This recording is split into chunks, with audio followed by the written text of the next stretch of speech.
Hello and welcome. I am Dr. Lara, a clinical pharmacist specializing in functional medicine, as well as a certified yoga teacher and Reiki Master.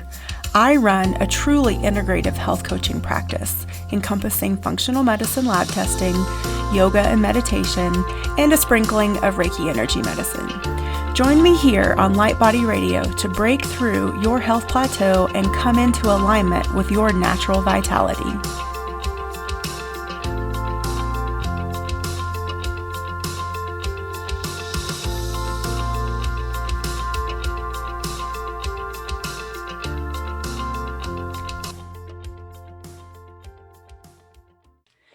Hello and welcome to another episode of Light Body Radio. I'm your host, Dr. Lara May, and today we have a special guest who has been on with us before, Stephanie May. And I think before we talked about some COVID-related things, being healthy, and then we talked about non-toxic cleaning, didn't we? Yeah. Yes. Good. Yes. So Also today, related to being healthy and immunity. yeah, exactly. So today we're going to talk about something more on the energetic and emotional and mental levels. And so Stephanie is a Holy Fire Reiki and a Sui Reiki Master.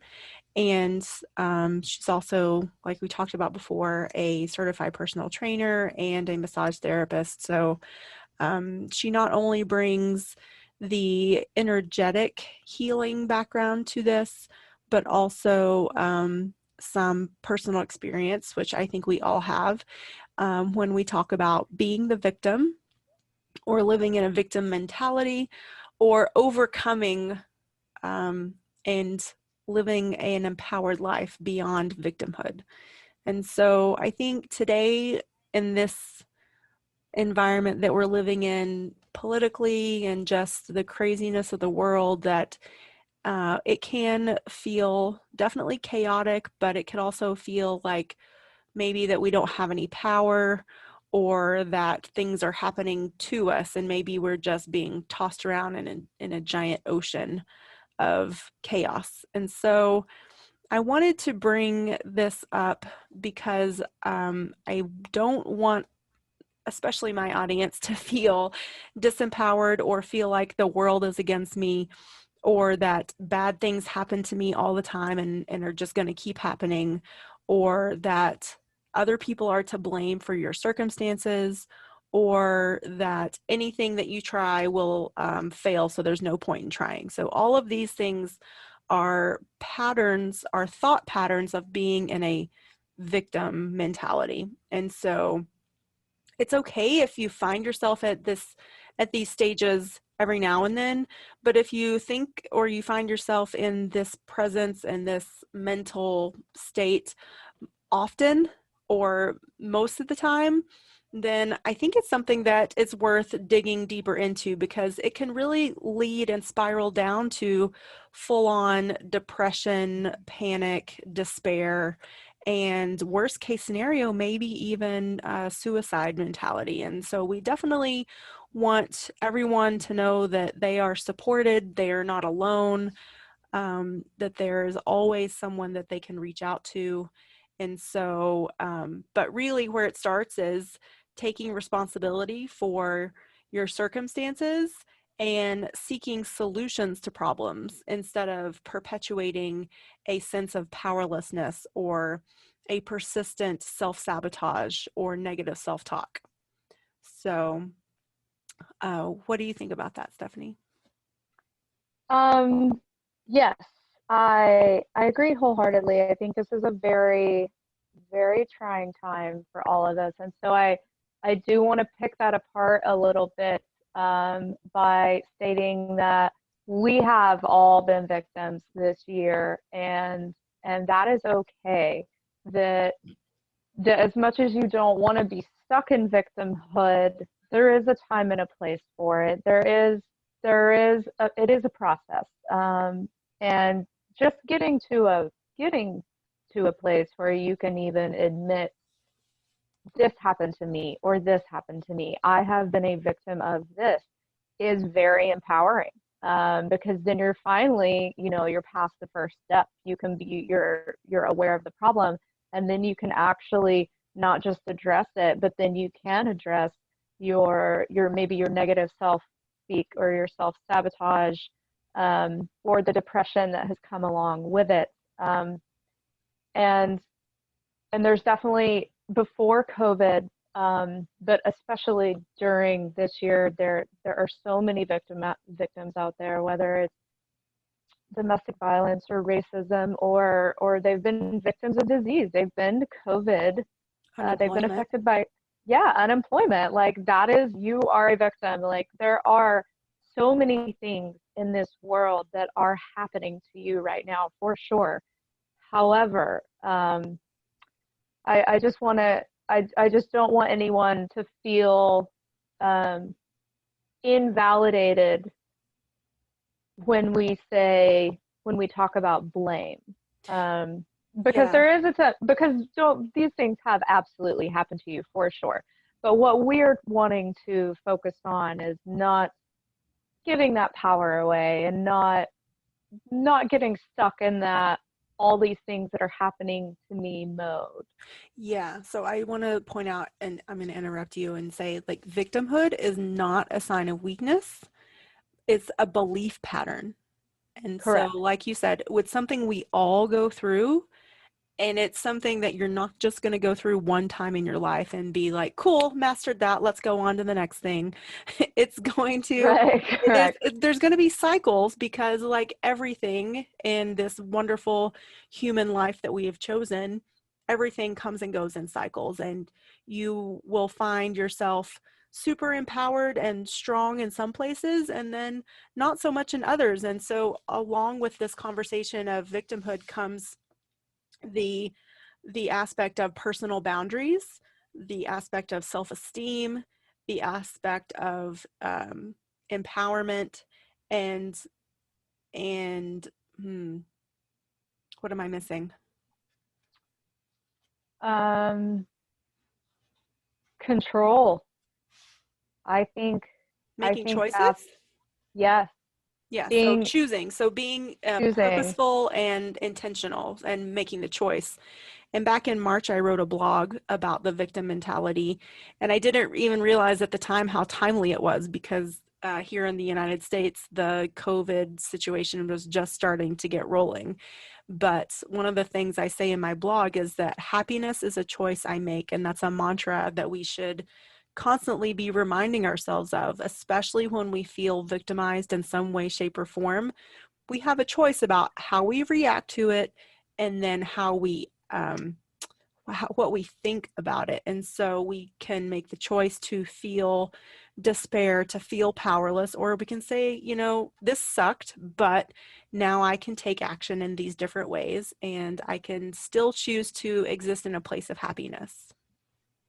Yes, and again, I want to reiterate, there is a time, there is a moment for those feelings of powerlessness, because they are real. I've been there, I've experienced them, and we are all still human, no matter how far past our victimhood we are. Um, we are still human. We still have all these emotions, and nothing you are feeling is wrong. If you feel powerless, if you feel out of control, if you feel like the world is coming at you, that's not a wrong feeling. It's just a thought process that we you eventually need to change. So I do want to be, I'm very passionate about honoring your feelings, being present with them, letting them show up, and then also letting them pass. So Mm-hmm. instead of fighting them, instead of shaming yourself, and society telling you, oh, you shouldn't cry, you should toughen up, or any of those things, like that's wrong, because your feelings are real and your feelings are valid. But and you need, the only way past is through. That's a huge mantra, for me, not just currently, with COVID, but with so many times in my life when I look back on them in hindsight. Um, you can run from things all you want, but the reality of the situation is you really can't go around them or under them or over them. You have to go through. Yeah. Um, so I do want, I do think, that people really need to honor their feelings and be present with them for a moment and acknowledge why they are there and what's made them feel that way, but then also make a choice to let them pass and then move on, Yeah. and then move on to the next phase. Yeah, so I want to unpack that. So, really, like, let's think about this energetically speaking, or even like from the perspective of like a physical science. So, if you, let's say you had a rock and you put a rock in the flow of water, the water is going to move around it, but the rock itself, unless you have a big force, is probably not going to move, right? And so you can Correct. think about your emotions or your feelings kind of the same way. Like if you shove them down, if you pack them into a, like wherever you do, like you shove them deep, deep down inside and ignore them, try to, not face them, not evaluate them, not feel them, then they're just going to stay in that spot and they're going to come back up and or they're going to create disease in that area. And so the best and the most healthy thing that we can do, like you said, is to feel your feelings, allow yourself to just be in that moment for however long it takes, and then allow them to move through you. So breathing through it, calling in, love and light, support from God, your angel, source, whatever you believe in, to allow you to help move through. So it's all about continuing the flow, and flow has been my word for 2020. And even though there's so much about this world that was on hold and stopped for, I don't know, like at least a quarter of this year, if maybe not a whole half so far, there's still been flow. And so I think we can still, in this instance too, talk about allowing flow when it comes to our emotions, when it comes to our feelings, and being willing. So first step to anything is awareness, willingness, and then the movement or the choice, the intention to choose again. And I really like that word flow, especially paired with willingness and movement, because the irony of this year is even though some things stopped, other things, those things that stopped actually created radical change. And there's some people, or just there's a school of thought, whether you believe it or not, that says, it takes radical events to create radical change, Mm-hmm. because you don't change when everything's fine, when everything's going the way you want. Um, Well, for every you know, action, there's an equal and opposite reaction. That's one of it, the laws of the universe, the laws of exactly, thermodynamics. So, yeah, exactly. exactly. It's physics. So, and I want to apply that to victimhood in the sense that the difference between being a victim and victimhood is that right there is the choice. Yes, did all these things happen to all of us? Yes, absolutely. But we have a choice in how we react to them. We have a choice in how much power we give them. And one of the biggest things I stood by, this entire time is, I do have multiple things that are working against my immune system right now. I do have, multiple things I have been a very serious victim of trauma, with, but I absolutely choose to not let fear control me. I choose to not be afraid of going out of my house. I choose to not let the my circumstances determine my future. And I think that's truly the difference between being a victim and victimhood, as it plays into that willingness, that choice.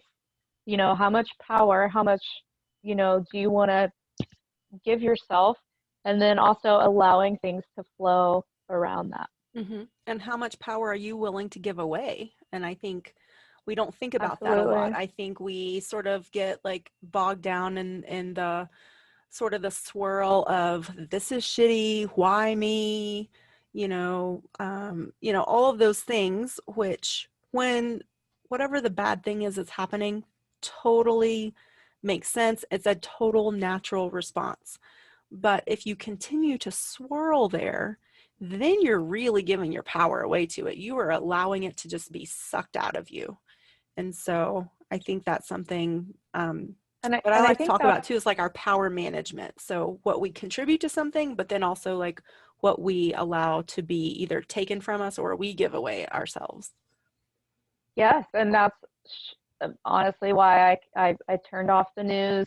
I didn't watch it for a very long time. I temporarily turned it on for COVID, and then very quickly into it, I remembered why I didn't watch the Yeah. news Like, oh my because God. of what it did to my energy and what it did to my power. And I saw myself starting to go down that swirl of looking every day for the latest and greatest update from Governor Newsom um, and so I was just like, oh my God, I can't do this anymore. This is not mentally healthy Yeah. for me. Yeah, because you And shouldn't I have to, chose to take that power back. yeah, because you shouldn't have to let, for this is a great example, you shouldn't have to check in with the news to figure out how you feel about your day. Right. And I Exactly. think a lot of That people is do. They're like, oh, what's going on in the world? Oh, what's going wrong with the world? And, let me let the news tell me how I feel about it. exactly. And so whether it's, and I'm not, again, by no means are we invalidating everyone or saying that something is worse than another. And that is a huge part of it too. You cannot compare yourself. You can't constantly compare yourself to others and let people tell you that what happened to you wasn't so bad because other things in the world are happening that are way worse than right now. Like, definitely honor your emotions and how you Yeah. feel about something because that is real, but don't let it control your life. And if you find yourself in that phase, in that place, there are lots of tools, there are lots of resources. There's not one way. And I think a lot of people are not aware of all the different integrative ways to deal with that, to deal with the circumstances that you are in, and to get yourself out of that place. I think a lot of us are just taught from as a child to be victims of our circumstances, and we don't even realize that. Like, Hmm. and our parents didn't even realize that that's what they were doing, but we're often told just, hey, this is how it is.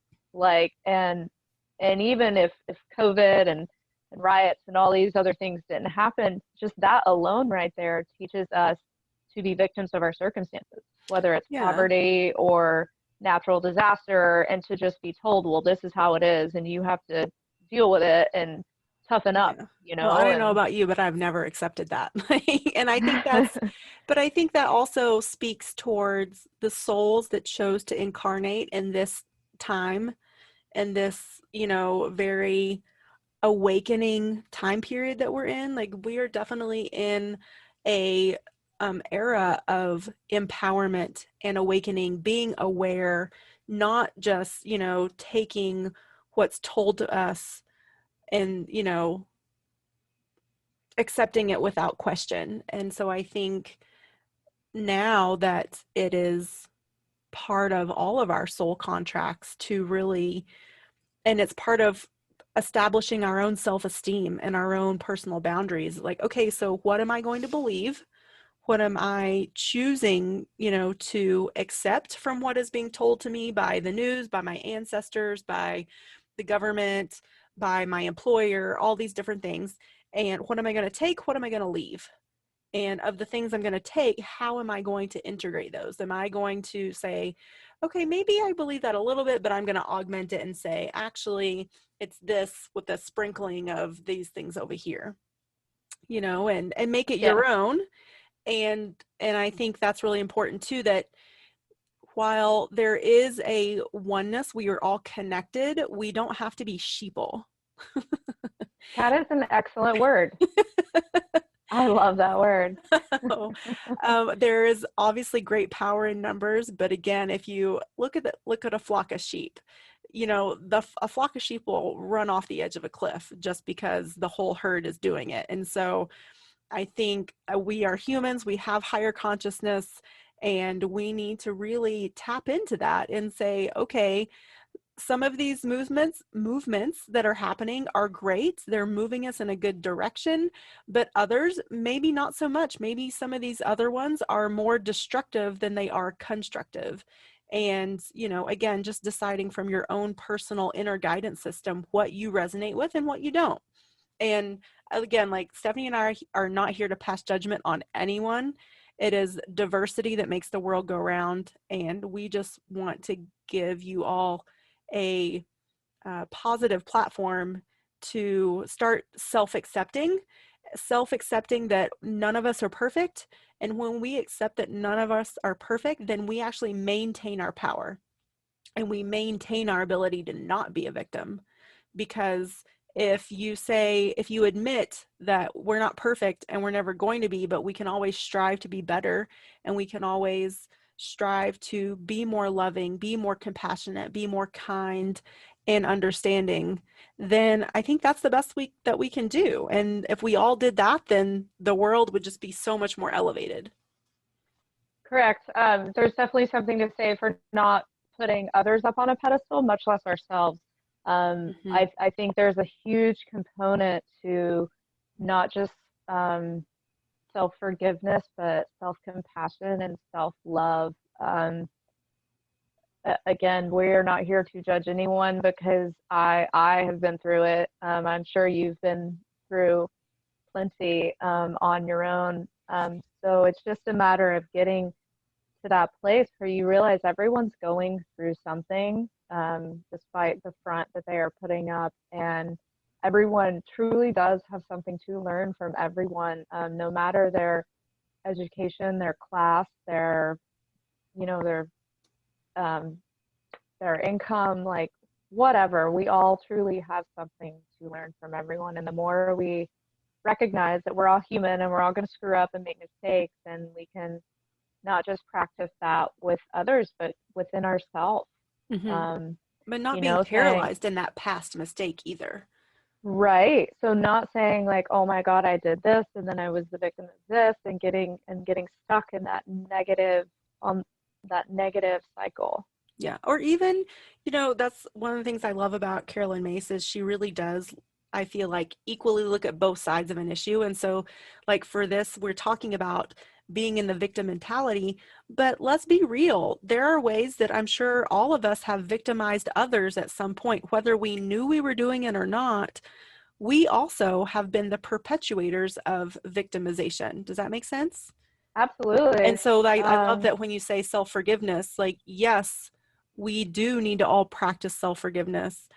But again, not don't beat the drum and beat yourself into the ground over something.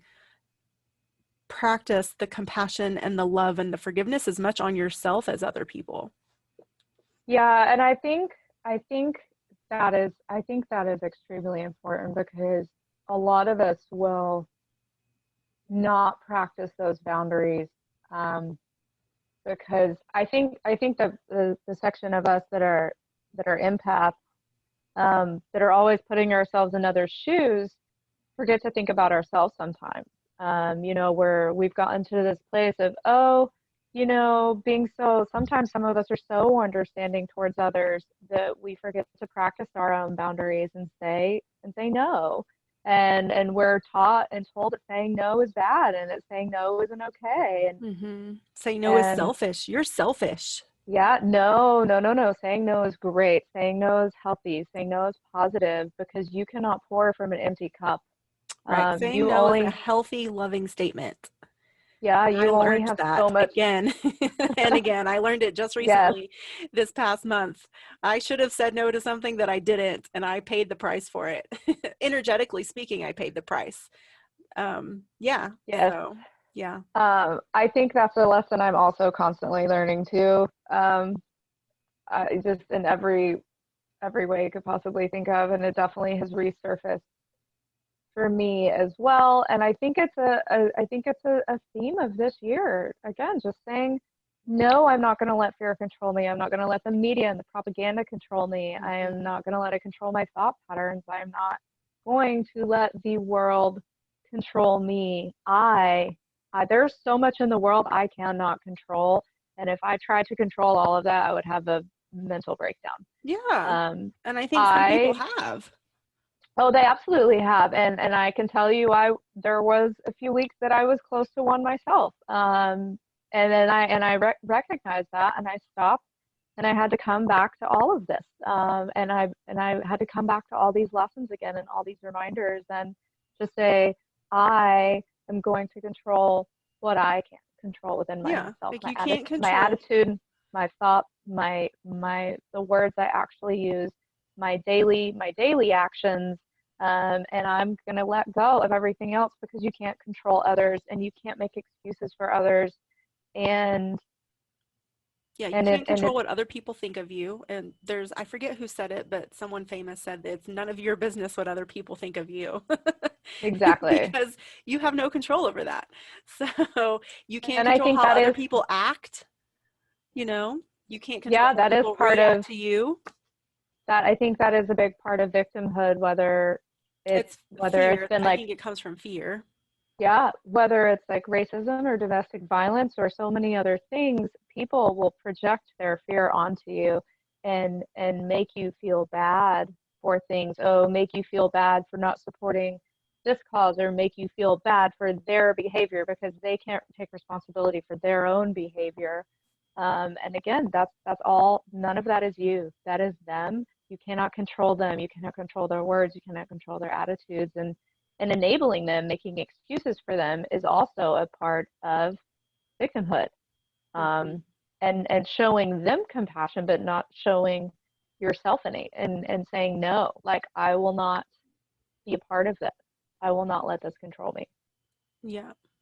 So I think, you know me, I always like to dish out the tools and give people things that they can use uh, today, you know, right after listening to this or even during listening to this. So, Yes. what are some tools that you use? I think we've already covered a couple when we said, you know, awareness and then choosing again, right? Yes. What So else? I think so definitely obviously the first step to anything is self-awareness. Um, I think the second step is I think what you said, willingness. I think Willingness, that's yes. cool. Now you're aware. Now you're aware of what's going on, either the problem or the situation or the circumstance. But are you willing to even do anything about it, or do you just want to stay where you are just because it's comfortable and you're terrified of the process that you're going to have to go through to get past it? So I think willingness. I think a huge part of willingness is faith in yourself and the process. Um, And being willing and to it ask is, for help. yeah. So, you know, Um, maybe and sometimes that's that willingness is like you feel alone and you feel isolated and you don't feel supported. But then if you know, ask for help, even reach out to maybe someone you don't feel like you're that close with, but sometimes just reaching out, you know, you'll be pleasantly surprised at the people that will step up to help you. and there are so many resources out there, whether it's depression or COVID or racism or Substance abuse. substance abuse, suicidal thoughts.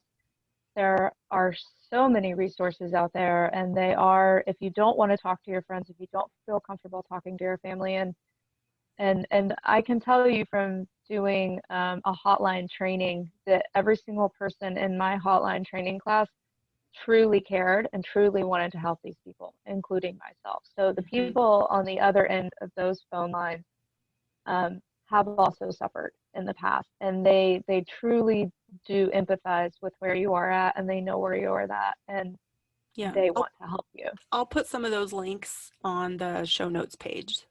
And so I'll try That to would be great. cover the gamut of everything that you just mentioned so that But um, maybe you can't talk on the phone privately. Maybe there's also apps for that these days. You know, you can. I think one of them is called BetterHelp. You can literally download an app on your phone and talk butter to like someone. cow butter or better. No, better. I'm Better. sorry. BetterHelp, not better. Butter. Huh, Um, okay. no. So there are apps for that these days. Mhm. You know, and then there is something that you and I both obviously very much believe in from personal experience, but there's also energy medicine. Energy medicine has been a huge component of healing from my traumas and healing from my mental health issues that I've had in the past. And so there's so many the point is there's so many options. Like you can choose to talk to someone, or you can choose to go see a Reiki master. Or maybe you want to choose to approach it with nutrition and approach like the role that your diet is playing on your brain chemistry, which is Yes, also a huge part of it. absolutely. I can very much promise you that if you change your diet, your depression will improve. Hmm. Just flat Yes. out, it's that easy. Yes, and there's a book actually that I love by Kelly Brogan, that I can also link to the show notes, because that is the specific focus of her book is curing depression and anxiety through nutrition. Yes, I think the original books from back in the day were the omega-3 connection, and then there was another one that came out later called Grain Brain. But they really do talk about the role nutrition has on our brain chemistry and mental health. And I haven't read her book, but it sounds like it's all along that same topic. Yeah, I love Grain Brain. Grain Brain focuses more on like an Alzheimer's connection mental health perspective and a little bit of diabetes. But yeah, Kelly Brogan's book focuses on mental health specifically with food, nutrition, supplements, that sort of thing. So yeah, it's really helpful. All Any right. other What? tools or support? Yeah. Well, next step, let's see, we did willingness and then choosing, asking for help, and then you definitely have to make a choice. I think that's definitely there's so many more ways you can go after you make the choice, but I think the crucial thing is to make a choice to either, even if it's just something as simple as saying, I don't want to be here anymore. Like, I don't want to be in this negative place anymore. I want my life to change, and I want my life I don't want to be a victim of my circumstances anymore. I don't want to let the world control me. Just saying that alone and recognizing that, I think that gives you your power back. You don't have to know the solution yet. You don't have to know where the heck that's going to go, Right. and what roller coaster ride that's going to be on. But just staying alone and finally making a choice to being like, no, this is not going to be my life anymore. My life is going to be different, and my life is going to be better. And I am no longer going to settle for any of this, I think is truly like the turning point. Yeah, so I think figuring out like what makes you feel good, what lights up your day, like what gets your jets going. And maybe just taking a few minutes to journal on that, and just thinking about all those things that make you feel good will trigger the serotonin and the endorphins in your brain and get those going. And then once you have that list, then you can actually do those things. And so I think a lot of times too, especially with this whole quarantine and cancel cultures, that we felt isolated. We felt that we can't go and do the things that maybe we normally would have.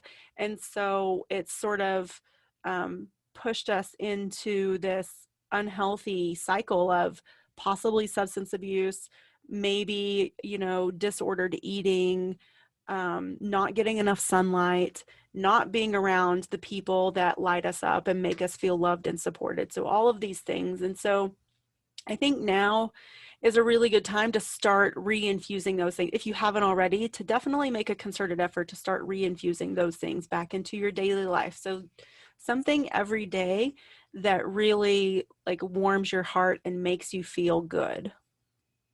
Yes, and I really think everybody has their different things, and everybody has their different preferences, but I do also like to encourage both a physical practice and then also some type of mental or spiritual, mindful practice. So a Mm-hmm. combination of both, I truly think, even if it's just 5 minutes of deep breathing, and you don't even have to know how to meditate, just learning how to stop and take very long, slow, deep breaths is a huge start to Mm-hmm. balancing out, your blood pressure and all these other things. Yes. That, Again, and then releasing addition, endorphins. yeah, just getting outside and going for a walk. No one can ever tell you you cannot go outside and go for a walk. This isn't the Holocaust. Like you can absolutely go outside and get some sunshine and at least move your body. Hiking. I did an Instagram post at the beginning of COVID when I was out hiking with a dog. And the great thing about hiking is that there's very few people out there. You're typically where there aren't a lot of people. And hiking is a moving meditation. You know, it's that time to be around nature and get that oxygen and get that sunlight and to do all the things physically in our body, like endorphins that, you know, that make us happy. Yeah. So even if you're not a big like exerciser or jogger, just go for a walk. Yeah. Go for a walk, put on your favorite playlist, get those arms a Yeah, swinging and a pumping. yeah. Maybe sing. Who cares? Sing to yourself, sing out loud. Maybe have a dance uh, party in your house, in your living room, in your bathroom, wherever. I absolutely did that about 3 weeks ago. I turned on some old school hip hop and it just brought back so many memories from my childhood. And I literally just started having a dance party and posting it on Snapchat. And it just made, I don't, it just made me feel so incredibly good. Yeah. And I wasn't doing it for anyone but myself. Yeah. Like it's just fun and it makes me feel good. Yeah, absolutely. I think coming up with a list of positive affirmations that you resonate with. So that's the thing about affirmations. If it's something that you don't resonate with and you're just repeating it and you're sort of like rolling your eyes and you're like, whatever, this is dumb, but I'm going to say it anyway, most of the time it won't help you.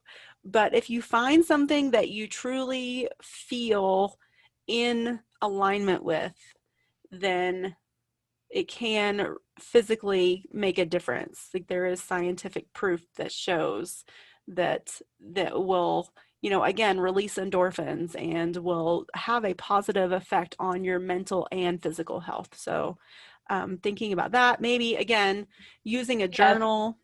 I do believe, though, I'm going to interrupt you for a second. I do Yeah. believe in faking it until you make it, though. So sometimes, like, just having that one dumb thing, like, eventually, maybe it does actually start to resonate with you. You know, Yeah. sometimes one day it does click, or even saying that dumb thing gets you to evolve that statement into something that does resonate with Yeah, you. So, for so sure. even just as simple as, you know, putting on makeup in the morning, same thing. You know, if that dumb statement is all you have to work with, still do it.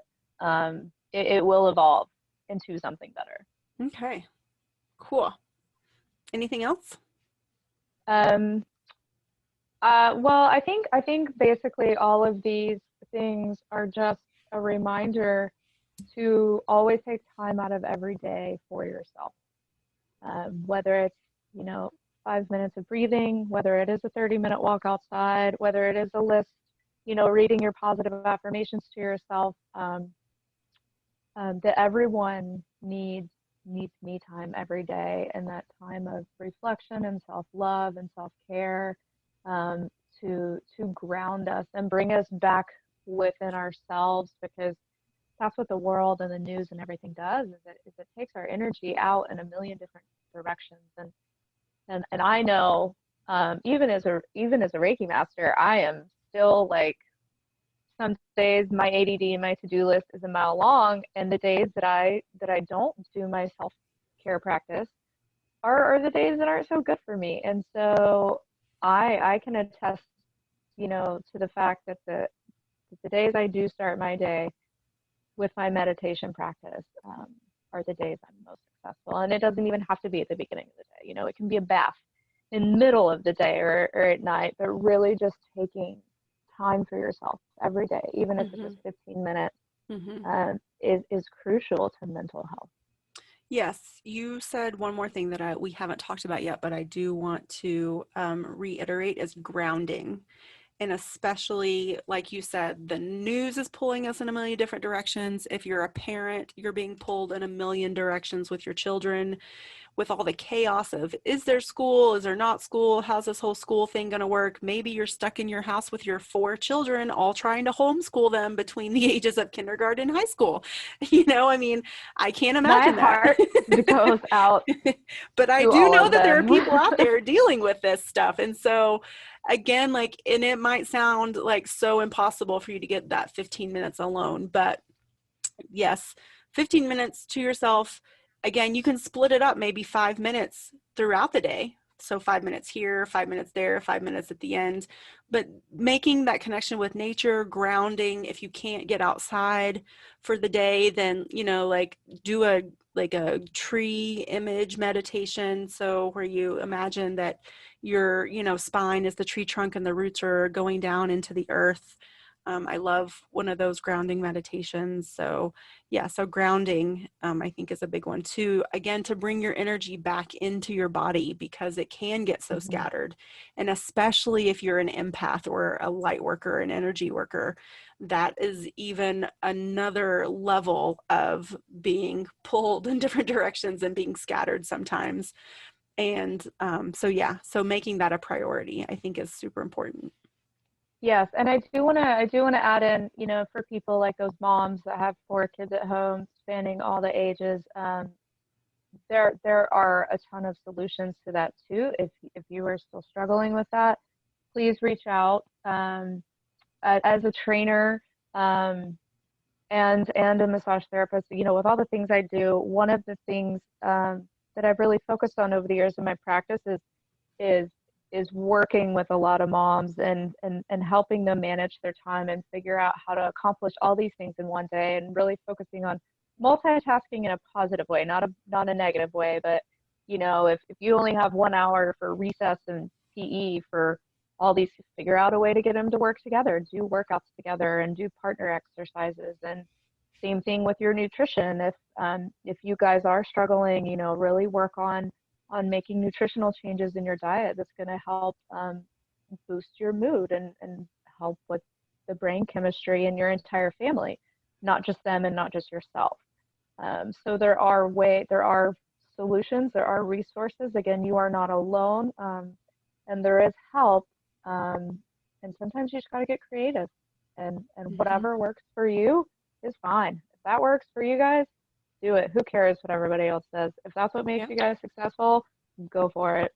Yep, yep. So we haven't, both of us being sort of nutrition experts, we haven't talked at all really about food this episode. But I think just in general, if you eat real whole food from your produce section, stay away from factory farm meat. If you have a source from a local farm to get some healthily raised animal product, then that's great.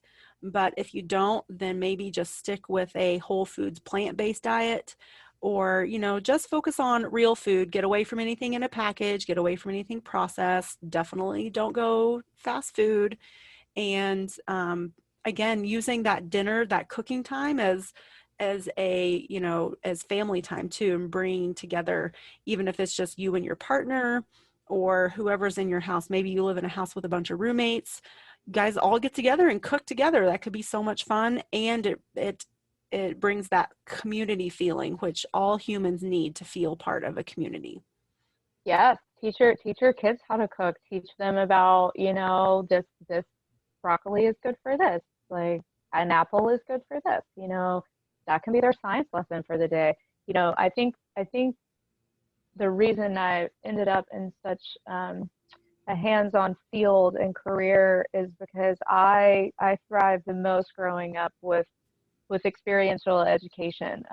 I learned more about the weather patterns when my 6th grade science teacher took us outside in the courtyard and put us all in a circle and then stuck one of us, you know, in the middle about as the sun, and literally just told us to start spinning in circles.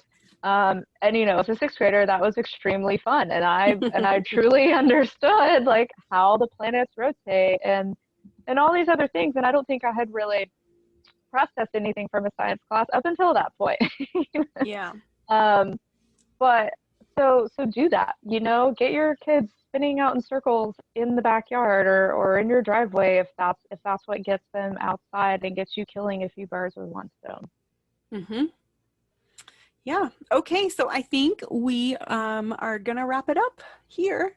We've provided you with lots of things you can implement throughout your day. I'm going to give you a list of resources so that any of you struggling with anything that I list can reach out and grab onto those and get some support and help.